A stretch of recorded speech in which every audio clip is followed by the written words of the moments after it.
ఏమన్నా సలార్ ఎట్లుంది ఏం కదా అలా పంట బాగుంది, పైర్లు మంచిగా ఇచ్చినారు, క్వాలిటీ ఇత్తనం మీద ఇచ్చిపోసి మంచి సీడ్ ఇచ్చినారు. పంట బాగా హైట్ పెరిగింది, సైజు ఉంది, కాయ బాగా ఇచ్చింది. మార్కెట్ లో టాప్ రేట్ పోతుంది.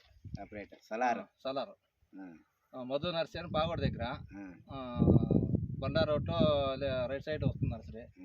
ఆడకు తీసుకుంటే రైతుకి ఏం మోసం ఉండదు, కరెక్ట్ గా మెయింటైన్ చేస్తాడు. ఆడే రోగాలని ఆడే నివారణ చేసేటాడు, బాగుంటుంది. పైరు తీసుకోవచ్చు, రైతులకి ఇచ్చుకోవచ్చా? ఇచ్చుకోవచ్చు, ఏం లేదా? ఏం లేదు. కీపింగ్ క్వాలిటీ అన్ని రకాలు బాగుంది.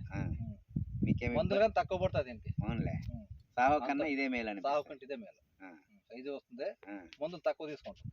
3 స్ప్రేయింగ్ తక్కువ పడుతుంది. చెట్టు గ్రోత్ అట్లే వస్తుంది. చెట్టు గ్రోత్ బాగా వచ్చింది కదా, బ్రహ్మాండంగా వచ్చింది. అది బాగుంది, పంట నీట్ గా ఉంది.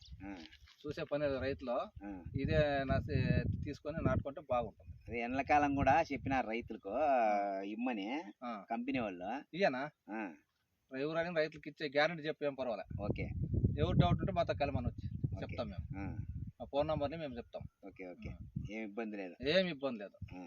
సైజు కూడా బాగుందినా? సైజు బాగుంది, లాస్ట్ వరకు ఒకటే సైజు వస్తుంది. అదే గోళీ తక్కువ పడుతుంది, తోట అంతా బాగుంటుంది. బాగుంది. మేము నాటే సలపు నుండి పైర్లు ఇవే. పైరు అడిగింది కదా, ఇలే కదా అయిపోయింది అంటు కదా. ఆడోటి 2 అడుగు పైరు మలిచిండి. అయినా బాగా తోట కలిసి వచ్చింది.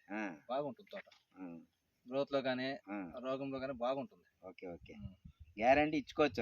గ్యారంటీ రైతులకి ఇచ్చి మా నంబర్ మేము చెప్తాం. ఓకే ఓకే, కలమాను ఫోన్ లో కన్నా చెప్తాం, లేదో తోటలోకి వచ్చి చెప్తాం. మీకేమి సలార్ సీడ్ బాగుంటుంది. ఓకే ఓకే, నువ్వు ఇట్లా మెయింటైన్ చేసుకొని పోవాలా. 100% ఎలాంటి రైతులకి తిరిగి యావజిక్తో ఇత్తనం పోయేదో కంపెనీ ఇత్తనం తెచ్చిపోయి మాకు ఏమి ఇచ్చిందో అట్లా మెయింటైన్ చేయాలి. ఎన్నాళ్ళంటే నువ్వు ఎత్తపోతావా? బాగా నీకు ఇన్నేళ్ళ నుంచి ఏమన్నా ప్రాబ్లం వచ్చిందా? రాలేదు. చూడు, రాకూడదు, రానికూడదు. అది ప్రాబ్లం రాదు, 100% రాదు. ఒకరు రైతు బాగుందంటే నీతో 10 మంది ఎత్తుకొని వస్తారు. అట్లా అదే ఉండేది. ఓకే.